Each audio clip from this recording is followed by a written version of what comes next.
পুরো নির্বাচনটা একটা সাজানো ছকে হয়েছে। তবে এতটুকু খারাপ হবে সেটা আমার প্রত্যাশা ছিল না। এটা ঠিক। দুটো জিনিস বলছি, এই নির্বাচনটা নিয়ে পরে অনেক আলাপ আলোচনা হবে হয়তো। এটা একটা ভেরি ইন্টারেস্টিং জিনিস ঘটেছে, আমি নিজেই আশ্চর্য হয়ে গেছি। নির্বাচনটা আমি যখন পরবর্তীকালে সবকিছু দেখলাম, মানে মানুষ আমাদের লোকরা যেটা রিপোর্ট করলো, বিভিন্ন ফিল্ড থেকে রিপোর্ট পেলাম, বিভিন্ন জায়গায় ভিতরের যে আমাদের এজেন্টদের থেকে অনেক জায়গা থেকে খবর পেলাম, অনেক জায়গার অন্যান্য দলের লোকদের থেকেও খবর পেলাম, এবং যেভাবে হঠাৎ করে গণনা হতে হতে পেট করে আবার বন্ধ করে দিয়ে আবার গণনা, নানান কিছু হলো।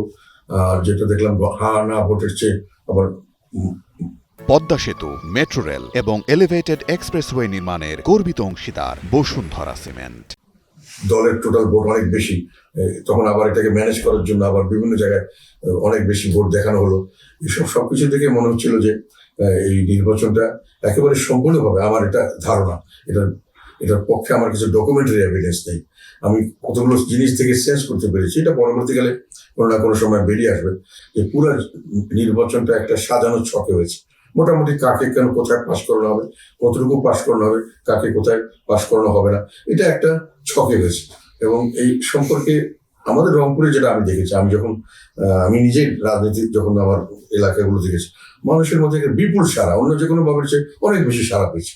মানুষের ক্ষেতের উপর থেকে দৌড়াদৌড়ি করে আসছে, বলছে লাগালে ভোট দেবো।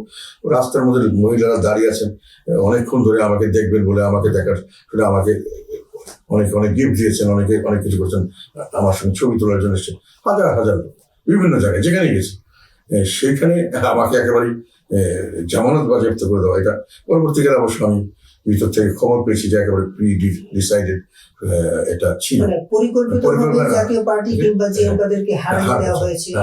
এটা আমার কাছে একেবারে ভিতর থেকে খবর আছে। এগুলো এখন আমি এইভাবে প্রকাশ করতে চাই না, যেটা হয়ে গেছে। আমি এটা মেনে নিচ্ছি।